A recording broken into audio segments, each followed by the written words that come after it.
Welcome to the Big 12 Insiders, your Big 12 sports show. Here's your host, Brien Hanley. This has obviously not been the season that Utah fans have anticipated. Utah fans, coaches, players. But having said all of that, what would a win over BYU? And again, in my opinion, this is the best rivalry in this conference, in this new Big 12 conference. What would a win over BYU, especially the type of season that BYU is having right now, what would that mean to Utah? It would honestly mean a lot. This is the first time that this game will be a conference game since like 2010, 2009, when both of these teams were in the Mountain West together. They played a lot through the year, not a lot, but they played frequently through the years when Utah was in the Pac-12 and BYU was independent. But the last time that these two teams played was 2019, and Utah lost in that game. And BYU snapped what would have been a 10-game win streak for Utah. They would have won 10 in a row against BYU. There's a lot of guys on this team that have never played BYU, that have never beat BYU. So I think that they're excited for the opportunity to get out there and take on this BYU team, because there's for those people who aren't, like, I was born and raised here in Utah. I've been through so many Holy War games, like all of those things. Like, you know what it means when you've lived here your entire life. But a lot of these guys that are from out of state, they know about it because you talk about it in the locker room. You learn about the history of the program. You learn about all these things. Sometimes they don't truly understand how deep this is. Like, I know families where the dad went to BYU and the mom went to Utah, and it's a house divided. Like this, it gets serious. And, there's a lot of crossover between these two teams. There's a lot of crossover on the coaching staff. Kalani Sitake was at Utah. Jay Hill was at Utah. Aaron Roderick was at Utah. A lot of their BYU's coaches have been at Utah, and come off that Kyle Whittingham coaching tree. But then on the other side, Utah has a bunch of former BYU players on their team. Logan Fano actually played at BYU, transferred to Utah. John Henry Daly played at BYU, transferred to Utah. So outside of the football game aspect of it, there's a lot that rides on this game. Like, I know that families put bets on it. There's a lot of things that go on with this game. And so I think that this is a long answer to your question, but I think if Utah wins this game, I don't think it changes the entire dynamic of the season, but I think it gives Utah the kick that they need. Both teams are coming off a bye, so it's not like BYU was on bye last week and Utah's coming off of another tough loss. It's both teams had a week to reset, figure things out, get it going. I'm interested to see if the bye throws BYU off, because they were in a rhythm. They were trucking along, and then they have to stop for a week. So I'm interested to see how that goes. But bottom line, I think that if Utah can win this game, it doesn't redeem the season, but I think it puts Utah in a lot better position. Like, weirder things have happened with this Holy War. There have been some funky games throughout the years. There have been blowouts on both sides. Like, one of the most vivid memories of this rivalry I have was when Utah beat BYU 54-10. Like, that is something that a lot of Utah fans still think about. There were games where there was three field goal attempts for BYU to win the game, and they missed all of them. Two were blocked and one was shanked. Like, there's been so many weird things that have happened in this series that I'm not counting out Utah. I don't think that it's going to go as the way that any of us thought it was going to go. Sure. But I'm excited. I do, like, politics of the rivalry aside, I do enjoy the actual football game. Because it's one of the best, and I will stand on this hill until my last day. It is one of the best uniform matchups of college football. Oh yeah. BYU wears their all royal uniforms and Utah wears their all red uniforms, and it is just so visually appealing to look at on the field. So that's again another side note that I have about this game. But long story short, a win versus BYU would be huge for this Utah team. For me, as somebody that's not as familiar now, again, my brother, God rest his soul, this was one of his favorite rivalries. Just because he loved saying the Holy War, and his thing was, it's a nasty rivalry. And as somebody that enjoys, now, Sammy, you're going to get to know this about me a little bit. I love chaos. I love chaos and I love hostility. And I think this rivalry brings both of that to the table. Now, even though it's not technically rivalry week, does that take anything away from that because it's not played during that week, or does that even matter in this case? It doesn't, because when Utah was in the Pac-12, they played this game the third week of the season. Like, they were not playing it the last weekend of the season. Gotcha. That rivalry week game was reserved for the Utah-Colorado game, which is aptly named the Rumble and the Rockies. Right. So that was what that last weekend of the season was always for, was for Rumble and the Rockies. Like, back in the Mountain West days, this was played the last game of the season, and 9 times out of 10, like, either Utah or BYU was in conversations for the Mountain West title. So, like, it has been played on that rivalry weekend, but Utah's so used to not playing it on rivalry weekend now that I think it's, like, fine. Right. And I understand why the Big 12 scheduled it the way they did, because at the time they thought both of these teams were probably going to, probably flip the script. Like, Utah was projected to be kind of in BYU's footing, like in their where they're at, and BYU was kind of projected to be where Utah was at. Right. And they wanted all eyes on that game. And so, with Utah's downward spiral right now, like, it kind of puts things into a different perspective. But I don't really think it changes anything. Like, Utah's a team that will taking words from a former BYU player whose brother now plays at Utah. Zach Will said he said any team, anytime, any place, and that's very much how Utah feels. Like, again, like, it is a rivalry game. They are excited to have it back. They just want to play football. They don't care when they have to play BYU. They don't care where they have to play BYU. It will be an added bonus that it will be at Rice-Eccles Stadium. But, still, it's any team, anytime, any place, basically, for this Utah team. Gotcha. So switching up to, just concentrating on Utah here a little bit. You mentioned that they were on their bye week. How did they spend that bye week? What was it? A lot of fundamentals, getting back to basics, a ton of game planning, or how did Utah, handle this bye week? I think it was kind of a nice little mixture for Utah. Obviously, you need to get some guys healthy, so you have that extra week to kind of get guys their feet underneath them and stuff like that again. I know that it was very helpful for the new interim offensive coordinator, Mike Bajakian. Like, he had more time to figure out an offense. Like, because that Houston game, he had been the offensive coordinator since Sunday night. And then he played a game on Saturday. That's not a lot of time to game plan. That's not a lot of time to figure things out. So he had more time to do it. I know the coaches were out doing some recruiting and stuff like that. And as for the players, like, a good chunk of them were,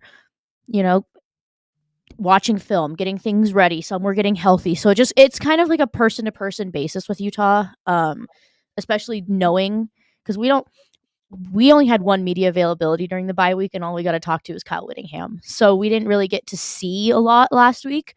And we don't really usually get to see a lot during the week anyways. We don't get to watch practice. We get 10 minutes a week with Kyle Whittingham. Basically, we get like another 20 minutes with players on Mondays and Tuesdays. So it's kind of a player to player basis. I know, like, Mekhi Bernard said that it was nice to have another bye week to kind of heal the body, and also, like, kind of another reset.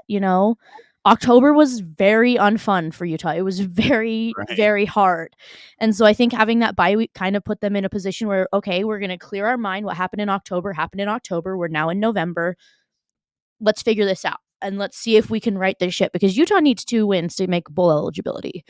And I talked about it last week over on Utes. So I'm like, it's not looking very forgiving for Utah for the month of November. Right. You have the best win percent, according to ESPN. You have the best chance of beating BYU out of the last 4 games on your schedule, and you still only have like a 39% chance of beating BYU. Like, it's not good. Utah's not favored in any other games from here on out, which is very different from what we've used to have with Utah, because Utah used to be very much like the last few years. Utah's always been, like, with the exception of like USC and Oregon, they've always been like the favorite, like, who was favored. But now they're back to old Utah, which was the underdog mentality of, okay, we're not favored to win any of these games. Like, we need to figure out a way to pull 2 of these out. Right.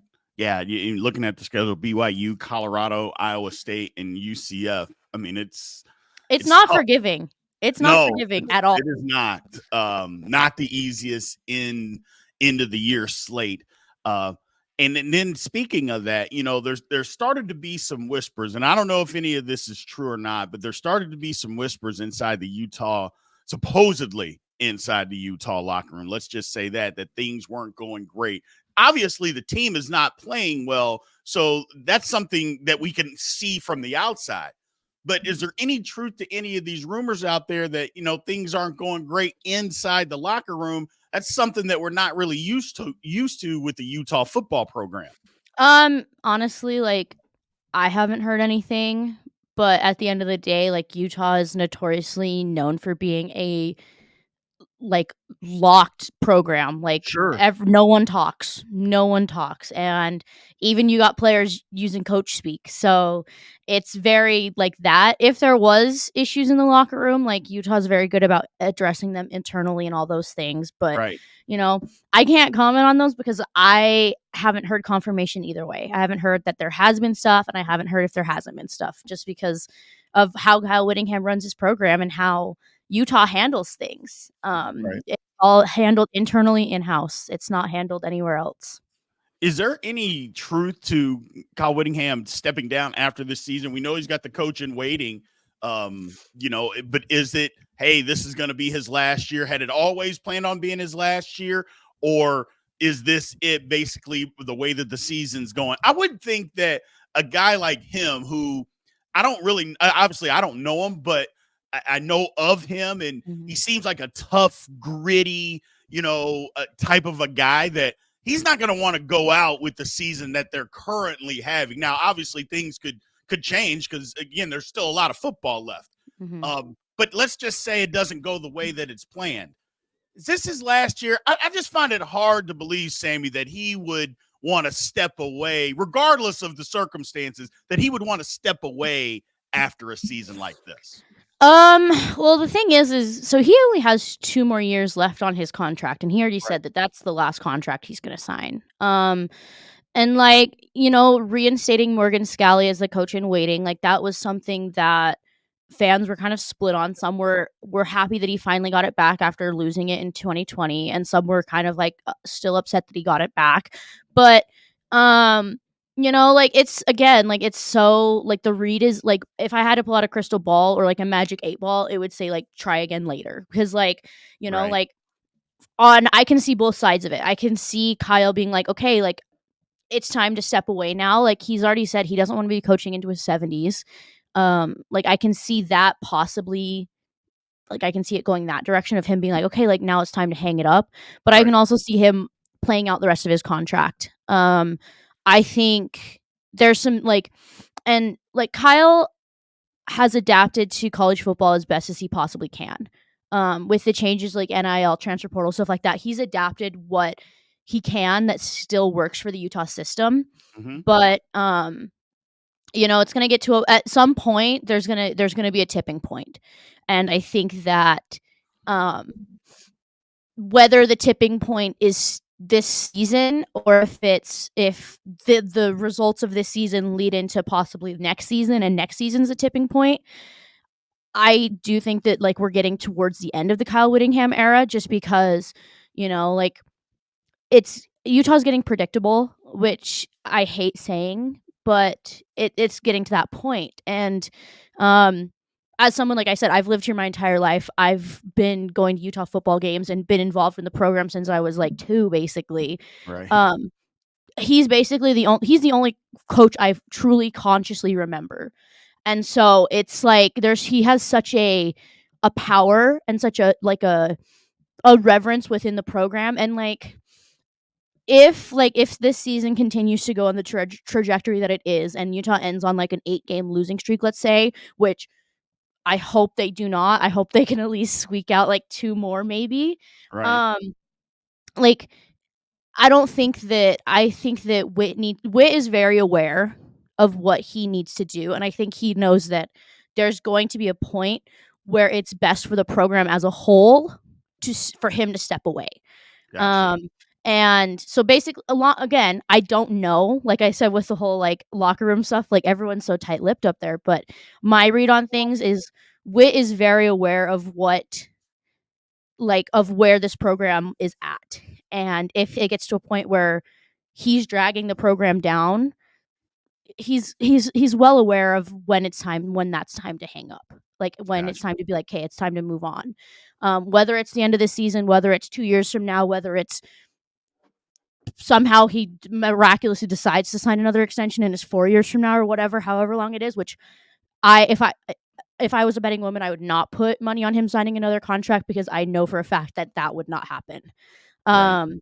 But yeah, again, a long roundabout answer, but basically like again, tight to the vest. No one knows truly what's going on. So hit me if things start going towards the way they're going, like this losing streak, conversations will probably start happening about things probably mid to late November. So Got it. Again, we'll have more information probably as the season's getting ready to wrap up. Got it. This game, I mean, we've talked about it, how big of a game it is for both sides. And obviously you could say, I don't know if you could say it means more to BYU because of what they have at stake, or you could say to Utah because Utah's got a lot at stake too. You just mentioned it. They're trying to get to a bowl game. They're trying to salvage their season. That means something to a proud program. It's not just some run-of-the-mill program Utah is. So this means something.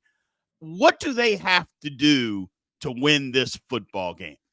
I think like I'm not worried about Utah's defense against BYU's offense.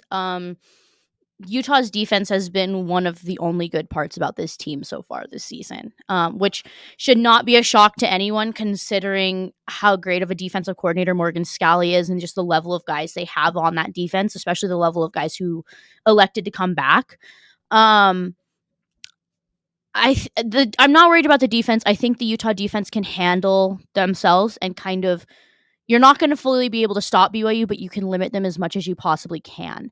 My big thing is Utah's offense, which has been a constant issue for since the Oklahoma State game. This offense has been an issue. So basically since early September, or late September, actually. BYU's rush defense at times has looked suspect.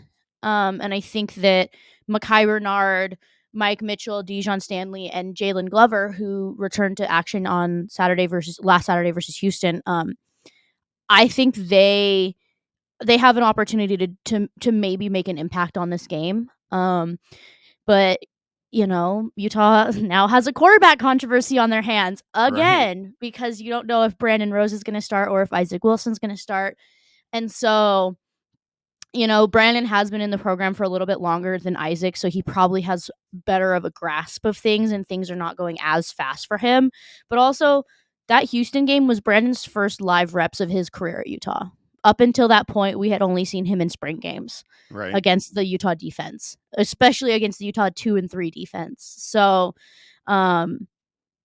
that's my thing is like we need to depending on the offense, like this either can be. I told this to someone the other day. I said this game can either go one of two ways. I said Utah can either squeak out a win by 3 or they're going to lose by 40. There's no in between on this. But also like the rivalry game is so funky. Like I said earlier, there's been some funky games in this series, and like nothing's guaranteed. And I think we even saw that within the Big 12 as a whole, like Iowa State going down, like all of these bigger teams losing these games, Kansas State losing to Houston, like these things, like nothing is guaranteed in the Big 12. Nothing's guaranteed in college football at all. Vandy losing to or Vandy beating Alabama. There's a lot of those games this year that nothing is guaranteed. And so I think that it's going to be interesting. I think that if Utah can come out and play with a fire and a passion that we haven't seen in the last few weeks, Utah stands a fighting chance. Gosh. If Utah comes out slow, sluggish, and just kind of walking it, they're not gonna win. They're not gonna win in this. It's gonna be a long, hard, cold game.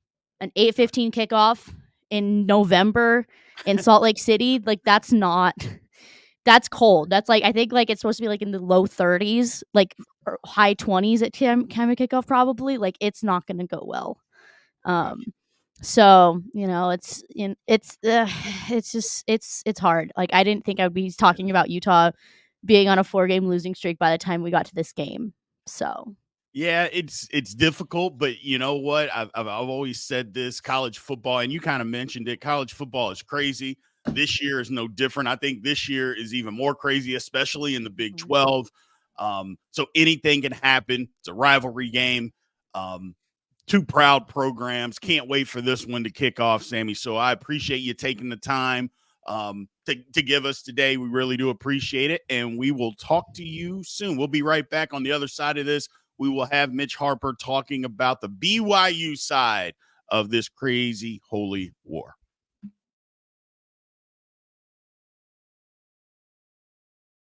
Welcome back to the show. Let's head back to the studio. All right, we are back on Big 12 Insiders. On the other half, we've got Jeff Hansen, who covers BYU for 24/7 Sports. First things first, Jeff, how are you doing today, my man? Doing well, Big B. It's rivalry week here in Utah. It's the best week of the year. There's no question I'm doing good. Absolutely, man. Look, this was, God rest my brother's soul, man. This was his favorite rivalry. I don't know if it was necessarily the game. He just liked saying Holy War. Yeah. That's all he would ever say, just Holy War. He just loved saying it. But the one thing that I will admit, Jeff, I like the rivalry because it seems to be, again, I'm from the outside looking in, but it seems to be hostile. It seems to be chaos. And for me, as a longtime college football fan, I love hostile rivalries. I love it. I don't want you to get along. I want you to despise each other, get after it. If a team can score 1,000,000 points on the other team, go do it. Is that what this rivalry is? Yeah, man. I mean, there's been lots of different initiatives and things where administration or media companies here locally, they want people to be a little bit more civil and things like that. It's never worked, man. This is true passionate hatred on both sides. It's a lot of fun, and it goes back forever, right? I mean, these two teams have hated each other for 60 years. I feel like that passion, that hate, that disdain for one another, it's up there with anybody else in the country. I mean, it's up there with the way Ohio State fans feel about Michigan fans. That's BYU and Utah. You throw in that religious element stuff, it's church and state and things like that. Man, it's passionate. There is no denying it. And I'm with you, Big B. I love it that there is. You don't have to be the guy talking all the smack. You don't have to be the guy that's participating. If you don't like it, that's fine. Yeah. But man, I love it when others are in there. It just makes everything feel so much more intense. Absolutely, man. So it was a bye week for BYU this past week. Tell me what they did in the bye week. Was it more just dealing with fundamentals, more getting healthy? Or, I know other schools, sometimes they get after it in a bye week. I'm not sure in this day and age, especially this late in the season, that you're trying to get after it in a bye week. I got to believe it's more resting, fundamentals, and just trying to heal up. Yeah, I think so. So, I mean, this year's been weird for everybody where there's multiple bye weeks throughout the year. That first bye week, I mean, you nailed it on the head. BYU got after it. I mean, it was physical. They wanted to keep that intensity up. This one was a little bit more, hey, let's get healthy. We'll focus on fundamentals, film, study, prep, all that stuff. But let's get healthy. Let's make sure that we are at full strength coming up down this final stretch of the season. And more than anything, BYU got to watch all the upsets. They were just happy to be on the couch during upset weekend when everything went crazy in the Big 12 conference. Yeah, I mean, the Big 12, it's always been chaotic, and there's more football to go. Yeah. But this year, it seems like it's even more chaotic than what it's been. But BYU's been able to stay above the fray. Look, I'll be honest. I wasn't one of the people that picked BYU to be at the top of the conference, 8 games into their season. I wasn't that guy. I did think that they had a possibility to win 6 or 7 games, but they've already surpassed that. What's kind of been the secret to what they have done for people that may or may not know on how they get there? And let me just throw this out there, Jeff, and tell me if I'm wrong. And I've said it over and over, is that when I talked to the guys and heard them talk at Big 12 Media Day, they talked about they weren't physical last year within the Big 12 conference. I talked to Mitch last week about this. and that they just weren't physical. And it's not that they underestimated it. Sure. They just weren't as physical as what the conference required them to be. I know that maybe there were some injuries, but they just weren't the physical team. This year is totally different. They are that physical team this year, and I think that's the difference. That's been a big part of it. There's no question. They're bigger, they're faster, they're stronger. The trenches are certainly more physical. And I think you nailed it on the head. It wasn't that BYU didn't think that the Big 12 was physical, but that coaching staff with Jay Hill, Aaron Roderick as coordinators, Kalani Sitake at head coach, they were all on Utah's staff when they went to the Pac-12. And I think that they thought they knew what that P5 jump was right at the time. The Pac-12 and the Big 12 are two different leagues. And I think that maybe that surprised BYU a little bit that, okay, the talent jump is similar in terms of the quality of players, but the physicality in the Big 12 is completely different than the physicality of the Pac-12. And I think that surprised BYU a little bit last year. They were more prepped for it this year. And if I can, I'll get on my soapbox a little bit because this has been something I've talked about that I think with only 1 year's worth of a data point, it's tough to say that this is definitive. But I think that BYU has found this unique spot in this current landscape of college football where your locker room culture really is a competitive advantage. And it's something that BYU talked about. Kalani all the way back in December on the heels of 5 straight losses said, hey, look, we've got to find a way to make our culture our advantage going forward. And Kalani kind of talked about it looking ahead saying the landscape has changed, right? 10 years ago, 15 years ago, good locker room culture, you either had culture or you didn't. And the way to have a good culture was tough, hard-nosed head coaches kind of just broke everybody's will. You had no choice but to do what the head coach said. Correct. Because if you wanted to get paid, that was the only way to do it. But now everybody gets paid. There's different motives for different players now. And at BYU, where people are already accepting the honor code and they're making some sacrifices to play at BYU in the first place, I think that Kalani has a little bit of an advantage in terms of buy-in. Yeah. And when you look at this team, 123 man from the top dog at quarterback to that last guy on the depth chart, this team is so completely bought in. And I think that has been the biggest difference for BYU because they've been bought in all year long. And so you see that physicality, you got to be bought in to do the work in the off season in order to get that extra, 10 pounds of muscle, to put up an extra 40 pounds on the bench, whatever it is, you've got to be totally bought in. And I think that is where BYU has kind of separated themselves a little bit because that team, they maybe don't have the most NFL talent on that team. They certainly don't have the most recruiting stars on that roster. Man, they're bought in this year more than I've ever seen from a BYU team. Yeah, they're fun to watch. I'll be honest with you, Jeff. They're really fun to watch. I've always kind of admired BYU from afar.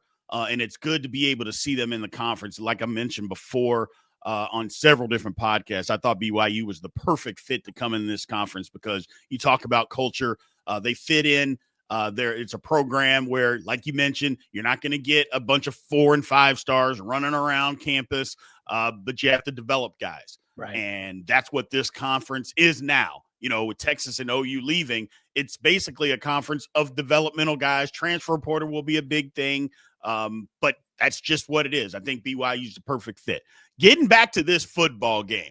So obviously it's a rivalry. Obviously we see Utah. They've had some success over the last decade, not having a ton of success in this particular season. Does that really mean anything in this football game, Jeff? No, not in this game. I mean, you look at BYU and Utah. BYU won the last game in 2021, and then they took it a couple of years off. Prior to that game, BYU had lost 9 in a row, right? I mean, right. Utah was in the Pac-12. BYU was an independent. There was a talent discrepancy, all that stuff. But despite all that, BYU was in just about every game. There were a couple of blowouts that got really sideways from BYU, but for the most part, every game came down to the last drive or two in the fourth quarter. Mm-hmm. BYU fans knew going into the rivalry game, no matter what the circumstance was, they were going to have a chance to win the game. Now that the roles are reversed and BYU's the favorite and Utah is scuffling, that doesn't change the fact that this game's still going to be close, right? I mean, right. If BYU could have that for the last 10 years when they weren't winning, They certainly can't ignore that fact in this game now that they are the favorite. And look, there's a lot of things that Utah's not. I think objectively this year has been a disappointing year for Utah. They had playoff aspirations. That's not going to happen. Right. This is still a really good football team in terms of their defense. They're giving up, I think, 18 points a game in conference play. The offense is, they got a lot of problems offensively, but that defense is going to give them a chance to win every game. Even, some of these losses that they've had at ASU or Houston, games that they thought got away from them, they still had a chance to win. The offense didn't help them out at all, but that defense gave them a chance to win. This game's going to be closer than I think a lot of BYU fans want it to be. Right. And what you mentioned, the defense of Utah, for the most part, has played really well all season long. Yeah. The offense has struggled, quarterback issues. But having said all of that, in a rivalry, all that kind of goes out in the window, especially a rivalry like this. Yeah. And I mentioned it earlier, just for clarification, Utah's been a good football team for longer than a decade. It's just over the last decade, they had kind of owned this series. So anybody that wants to ask me that or get on me about that, I apologize. That's not what I meant. Utah's been better than just a decade of football here. But digging into this a little bit, how does BYU win this football game? I think the recipe is really similar for what BYU has done all year. Protect the football and play tough in the trenches. BYU they ended their 9-game losing streak to Utah, like I said, in 2021. And Kyle Whittingham talked about it. He was asked after the game, hey, how did you lose this game? And he said something to the tune of, I would have bet my house that we wouldn't have been beat in the line of scrimmage. But BYU beat Utah in the line of scrimmage last time they played.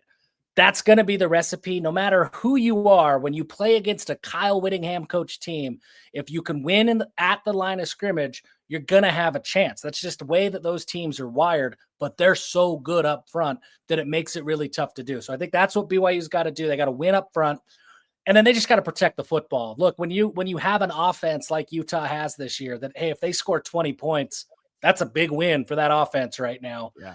You cannot allow the defense to set up that offense with short fields or score defensively. You've got to protect the football and make that offense find the end zone 2 or 3 times. They haven't been able to do that. Protect the football, win up front, and I think that's a good recipe for BYU. Yeah, I mean, I'm looking forward to this football game. It's at night. For BYU, it's on the road. I love that both teams wear their home uniforms in this game. I think that is awesome. Like I said, man, this, to me, Jeff, this has taken over as the best rivalry in football in the Big 12 Conference. I think immediately, right off the bat, this rivalry immediately goes right to the top. And because it's one of the best rivalries in the country, maybe people east of the Mississippi don't believe that, or maybe down south, but it is. It's one of the best in the country, and we're going to see that on Saturday night, man. So I appreciate you, Jeff, for giving us your time, man. I know you got a busy schedule, and so everything that you've given us, we appreciate everything you've done. I want to say thanks to the BYU fans. Those people have been absolutely incredible to this channel and the support that they have given us. We're brand new. We're just trying to get this thing off the ground. So thank you, Jeff. BYU fans, Utah fans as well. Everybody, thank you guys. Remember to like, follow, subscribe. I will get back with you soon. Thanks, Jeff. We appreciate you. Appreciate you guys. Thank you. All righty. Thank you for watching the Big 12 Insiders, your Big 12 sports show. This has been a Spirit Street production.